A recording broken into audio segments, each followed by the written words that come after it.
Побързай да ми ги отвориш татковските преградки. Развратно го потроши своят живот спасителен.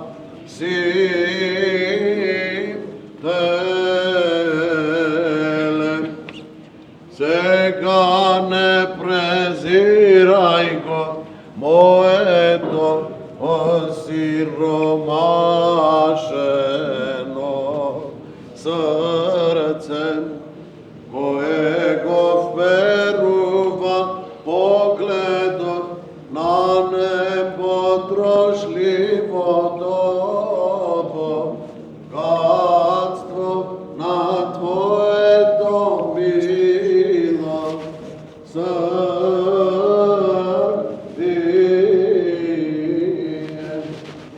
Видейки кон Тебе милостиво Ти, викам, греши, Отче на небото и на Тебе.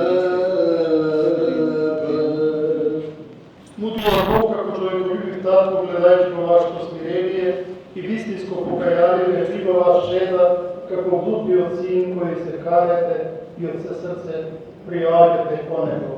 Зошто сте дојдени, браќа, притожувајќи се кон светиот жртвеник и кон ова свето братство?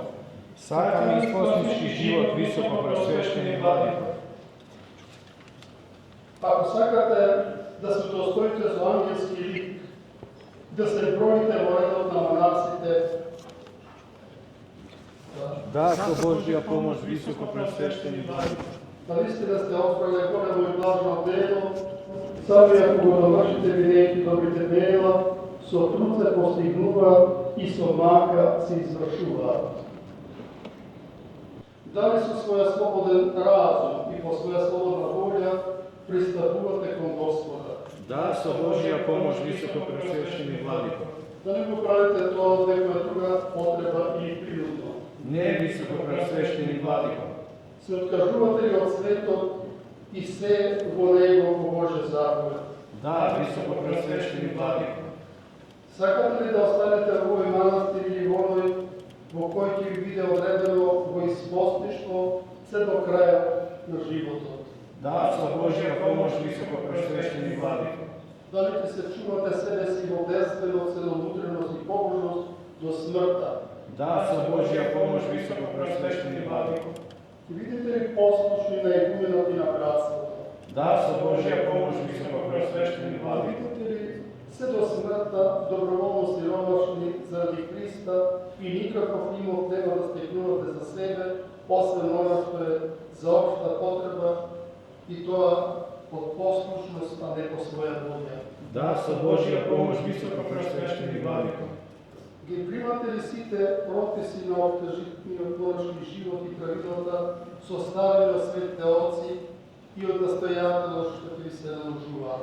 Да, високо просвещени владико, ги примаме и со љубов ги целуваме. Сакате ли заради Царството Небесно да поднесувате секоја тешкотија и тага во монашкиот живот? Да, со Божија помош високо просвещени владико. Дали сето тоа така го исповедувате со надеж во Божја сила и дали верувате дека во тоа ќе истраете до крајот на својот живот со Божјата благодат? Да, со Божија помош високо просвещени владико. Се милостивиот и си милостивиот Бог, кој своето пречисто срце и најсветлата добрина своја ги отвора на секој кој му доаѓа со желба и топла љубов, кој вели: ако жената го заборави својот пород, јас нема да го заборам. Тој кој што е вашата желба ја знае и кон вашите намерија приложува својата моќ за исполнување на неговите заповеди, нека ве прими, прегрди и штити, нека ви биде јака тврдина пред лицето на непријателот, камен на трпението, лична за утека, дајте на црстина, стегнување на добродушност помошни на храброста, кој ќе легнува и станува со вас, заслужувајќи го и радувајќи ги срцата ваши, со утеха на Светиот Дух, својот удостојувајќи го делот на сите преподобни отци наши, Антониев и Сава свештени Наум Охридски и сите свети преподобни отци, кои во мракот година Христа, со нив и вие го најдете Царството небесно во Христа Господа нашиот, кому веќе слава и чест, царство и сила, сега и во сите векови. На Господа да се помолиме. Господи Боже наш, Ти си озаконил да бидат достојни за Тебе сите оние кои ќе остават се на овој свет и родбини и пријатели, и Те следат Тебе прими и овие Твои слуги, Јајка, Даниел и Дејан и Оливер,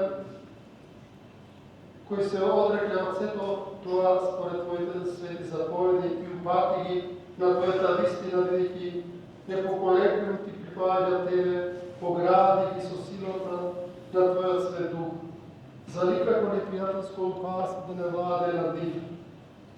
Даруј им ги и трпение и непрестанно да Те угодуват со молитвите на пречиста Деца наша Богородица и на сите свети кои од памти веки угодија, зашто се благослови и се прослави пречистото и учественото Твое име на Отецот и Синот и Светиот Дух сега и секогаш и во вечни векови.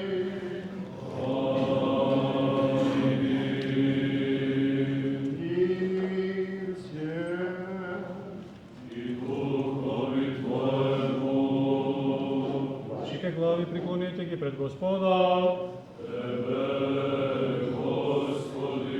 Господи Боже наш, надлежи прибежиште на сите кои се надеват на Тебе и преку околтувањето на Христа Твој ни ги покажа разните патишта на спасението, прими ги слугите Твои, Јајка, Дејан и Оливер,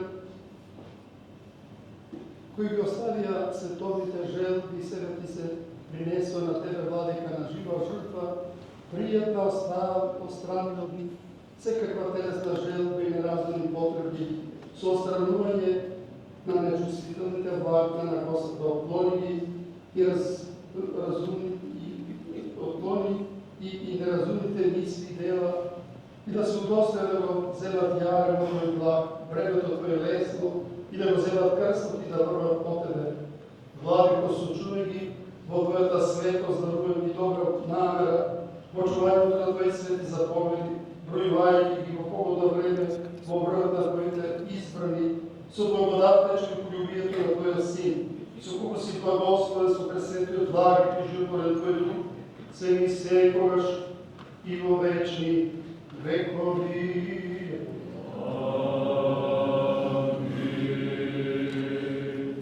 Гледајте овде Христос невидливо присуствува, внимавајте, никој не е принудува да го примите овој лик, внимавајте по вашата слободна воља, сакате да го примите големиот ангелски лик. Да ви се го пресвещени Владико по својата собствена воља. Земи ги ножиците и кодари. Возми ножици и кодари. Земи ги ножици и кодари. Пепелот расте Христо и ги примаш, внимавај колко го приодиш, на колко се заветуваш и от кого се подрекуваш. Нека е благословен Бог кој сака сите луѓе да се спасат и да дојдат до познавање на вистината. Нека е он кој е благословен во сите векови.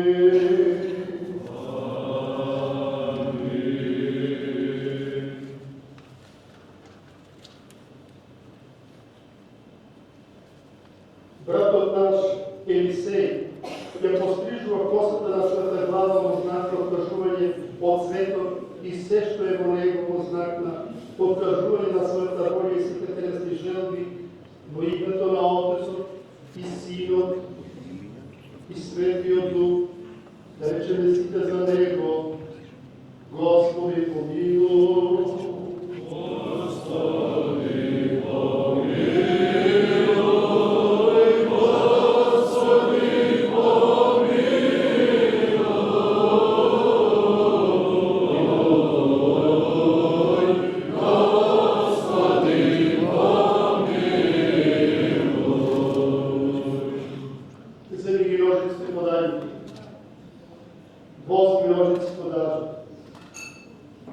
Вземи ги ножици подајмо.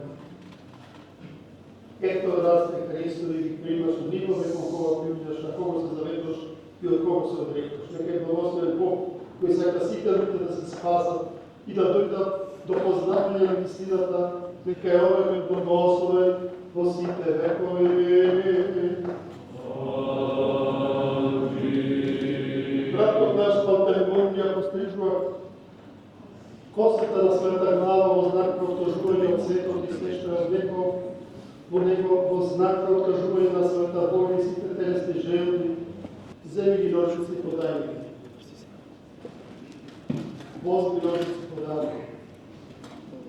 Земи ги ножици подај ги. Ето братстве Христо ги примаш, нивој на кого приуѓаш, на кого се заветваш и од кого се одрекуваш. Нека е благословен Бог, кој сака сите луѓе да се спасат и да дојдат до познавање на вистината, нека е оној кој е благословен во сите векови. Братот наш Евстати ја пострижува косата на својата глава во знак на откажување од светот и се што е во него во знак на откажување на својата воля и сите телесни желби во името на Отецот, Амин, и Синот, Амин, и Светиот Дух да речеме сите за него, Господи помилуј. Господи, помилуј.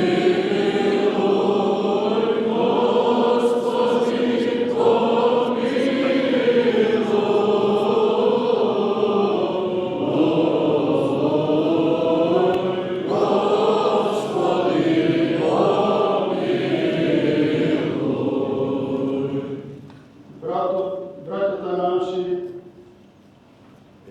Елисей, Пантелеймон и Евстати се обрекуваат по лицата на доброволно сиромаштво и немаштина, подесувајќи ги сите беди и тешкоти во името на Отецот и Синот и Светиот Дух, да речеме сите заедно, Господи помилуј. Господи помилуј.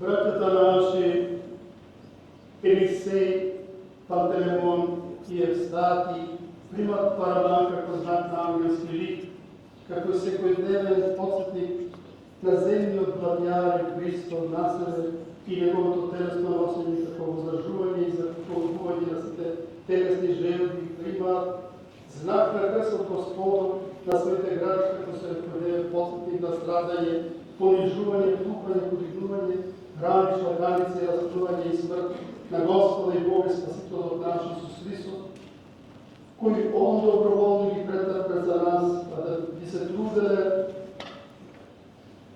да тоа спрема својата сила да го подржува во името на Отецот и Синот и Светиот Дух, да речеме сите заедно. Да речеме сите заедно, Господи помилуј.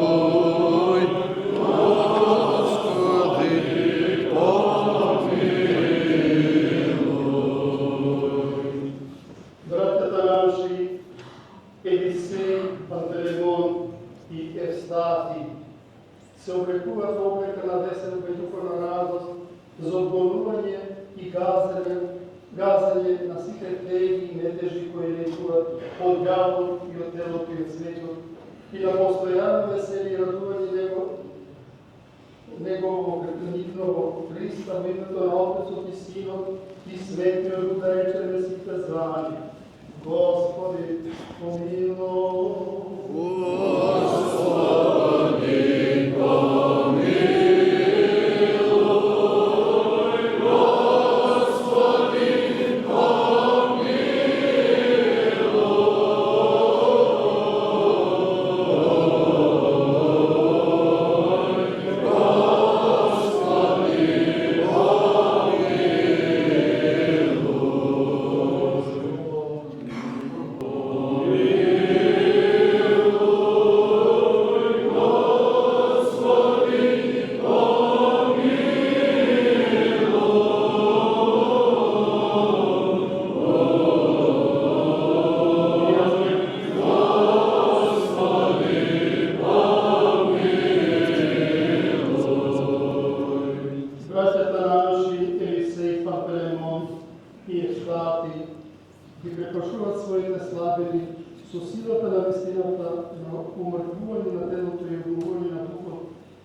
Ревностно избискувањето на својата разум и да брањето на својата воља, да би секогаш имале во умот крави на смртта, да би се сметале себе си секогаш за распнати, за светот и мртви, за секое зло дело и себе си, да се покажат пред Христа секогаш живи по секој добродетел. Во името на Отецот и Синот да речеме сите заедно. Господи, помилуј. Господи, помилуј. Господи,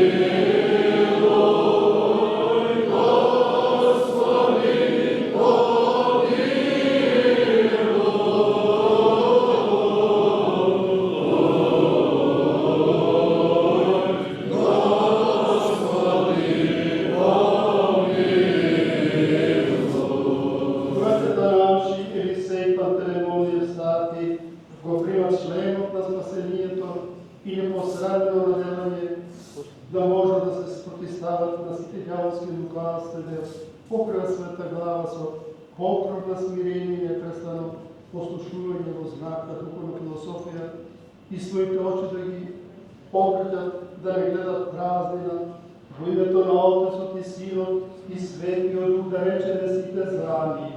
Господи, помилуј.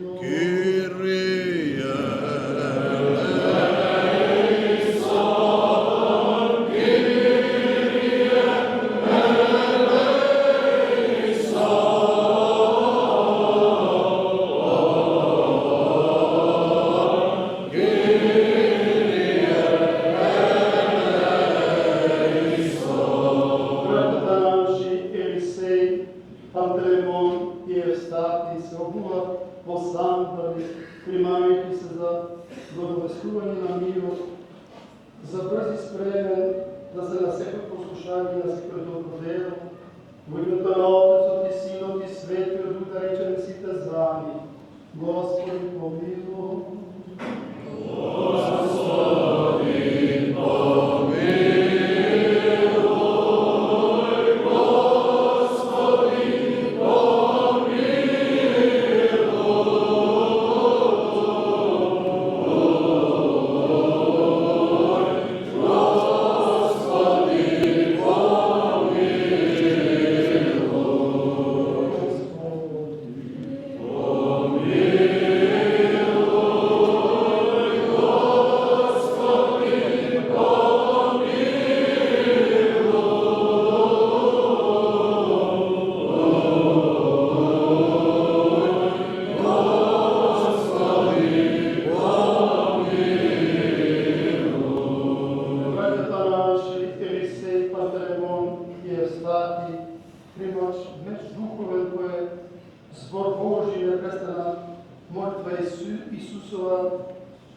бидейки сте должни во името на Господ Исуса Христа секој да го имате во умот и срцето и во устата своја велики непрестанно. Господи, Исусе Христе, Сине Божи, помилуй ме грешно да речеме сите зави. Господи, помилуй. Господи, помилуй.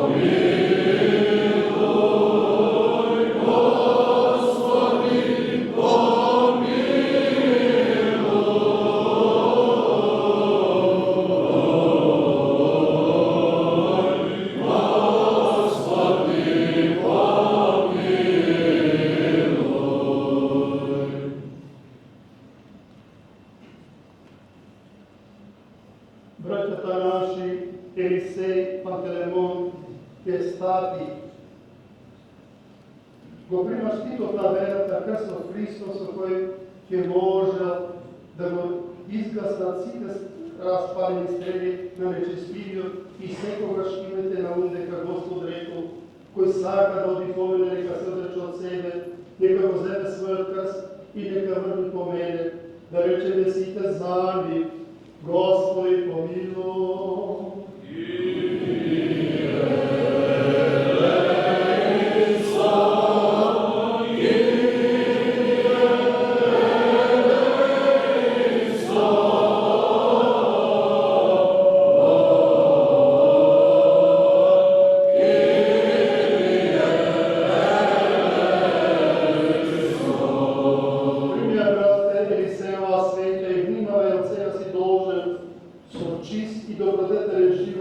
И со добра навика да бидеш светлост на светот, бидејќи Господ рекол, така да се светли вашата светлина пред луѓето и да ги видат вашите добри дела во слава на нашиот Отец, кој е на небесата.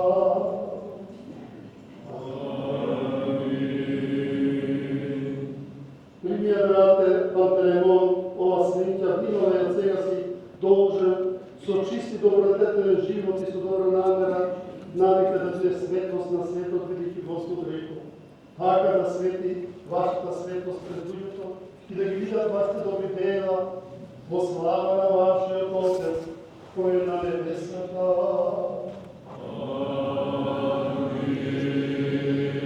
Примија, брате, Евстати, ова света и внимавај од сега си должен со чисти добродетелен живот и со добра навика да биде светлост на светот, бидејќи Господ рекол, така да се свети вашата светлост пред луѓето, да ги видат вашите добри дела во слава на вашиот Отец, кој е на небесата.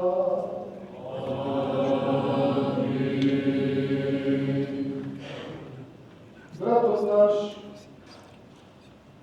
Елисеј го прими ангелскиот чин и се облече во сеоружето Божјо, да ги победи сите сили и напади на поглаварите и властите, правителите на темнината од овој свет, поднебесните зли духови, во името на Отецот и Синот и Светиот Дух, речете сите за него, Господи, помилуй. Господи, помилуй.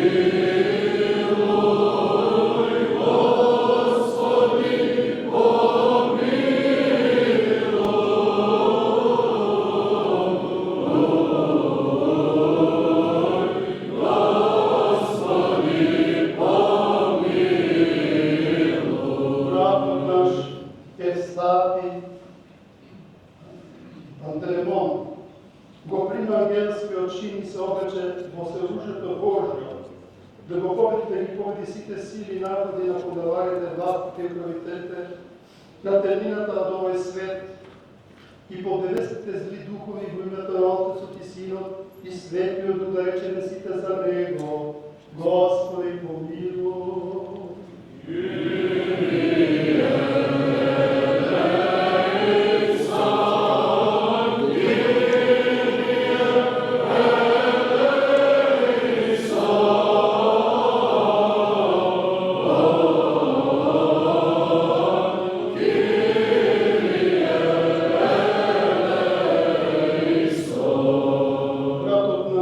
Евстати го прима ангел својот чин и се облече во Сеоружето Божјо, да ги победи сите сили и напади на подаварите, властите и правителите на темнината од овој свет, под небесните зли духови, во името на Отецот и Синот и Светиот Дух, да речеме сите за Него, Господи помилуј.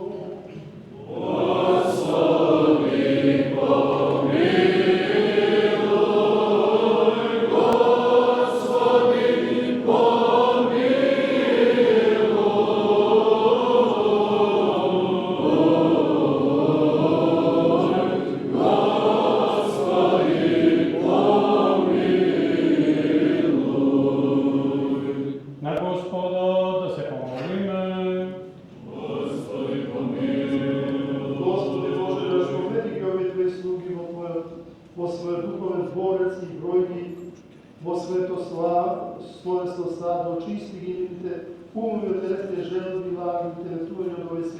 И дај непрестанно да ги имат на ум добрините кои се приготвили за они кои те сака тебе и се имат распнато во овој свет заради Твоето царство. Видите, си ти пастир и владика на сите души и на тебе слава ти вознесуваме, на Отецот и Синот и Светиот Дух, да речеме си и сега и секогаш и во вечни векове.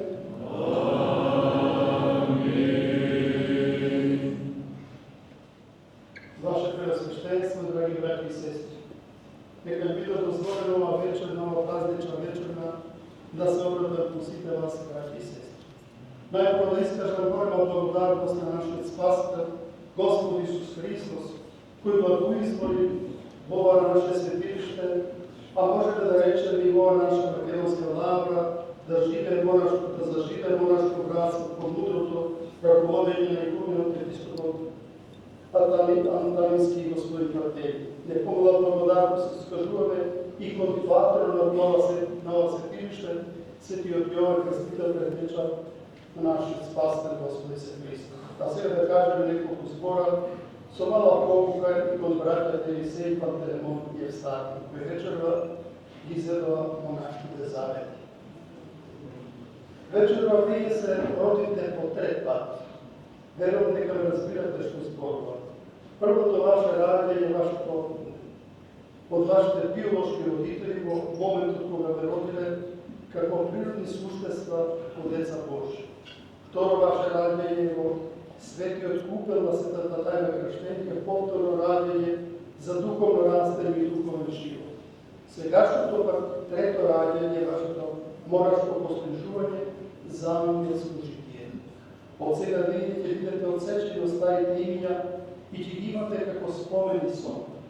Од вечерва ве поведуваме на небесните покровители, на вашите заставници, чини на носите. Во Свето Писмо пророкот вели: добро е човек да го носи јарко свој во младоста своја. Вие како млади изедоте во нашите завети, а тоа е времето на послушност во мудреност и сиромаштво. Ќе имате и време и сили да ги носите. Жребната за тоа вие не искажат. Пројавувајте усилба и да ги исполните. Послушанието е Божја света волја, а истото е задолжителен долг на монахот кој се одрекол од себе си и заживеа за Бога и за ближните следејќи ги зборовите Христови. Кој сака да врви по мене, нека се одрече од себе, нека го земе крстот свој, нека оди по мене, вели нашиот Спасител Господ Христос во Евангелието според Марко. Грижата на црковното раководство, на духовниот старец, на игуменот и на постарите манастирски браќа, по патот на духовно растење исто така налагаат почитување и послушност и сообразување со нивните богати совети и полезни pouки. Целомудрениот живот предлага, поради неговата возвишена свети апостол Павле, сака сите да бидат десни како него. Исто така потребно целосно сиромаштво согласно зборовите на нашиот Господ, кој не можете да им служите на покрај на мамна, односно на земното богатство. Но покрај овие основни монашки завети ви преспеат уште многу други. Монашкото живење се нарекува ангелско. Самиот Господ Исус Христос свет дека ангелите на небесата секогаш гледаат во лицето на нивниот Отец Небесен. Затоа и вашиот духовен поглед треба да биде насочен кон небесата. Тие според Тајновидецот и пророкот Исаија го окружуваат престолот Господов и непрестанно го слават Бога. Потребно и вие да го прославувате Бога во црквата и помеѓу луѓето со својот живот и дела. Потребно е да го благовестувате Словото Божие слично на ангелите, онакво што името им покажа дека се гласници или објавувачи на волјата Божја. Свети апостол Павле вака вели за ангелите. Нели се тие служители духовни, испратени да им служат на оние што го наследуваат спасението, т.е. на луѓето. Ете затоа вие сте должни да бидете во непрестана служба на луѓето и нивните потреби, особено по патот на нивното спасение. Должни сте да се залагате за насладување на доброречието помеѓу луѓето и да растете за зачувување на мирот по свет. Во животот имате многу маки и разни искушенија. Бидете готови да ги напинувате и да се облекувате во сеоружите на борбата со покотата на телото, покотливоста на очите и горделивоста во животот. Личните подвизи и црковното служење секогаш издржувајте ги да не бидете искушувани од гревот на гордоста, зашто се вели Бог ги се против на горделивите, а на понизните им дава благодат. Кога го носите достојно тешкиот крст на монашкиот подвиг, наместо да бидете подкрепувани од вашите родители, од кои се разделите, сега ќе бидете подкрепувани од Небесниот Отец и од духовната мајка Пресвета Богородица. Исто така, наместо да имате подкрепа од браќата, сестрите и родителите, од кои се откажате сега, ќе имате подкрепа од безбројните Божји угодници, а најмногу од вашите небесни покровители, чии имја ги носите. Тогаш ќе можете да се надевате да го наследите она за кое зборува Свети апостол Павле. Што око не видело, уво не чуло, ниту на човек на ум дошло, тоа Бог го приготвил за оние што го љубат. Но сето го монаштвото за прослава на ангелите, а за поразбране на моите. Амин.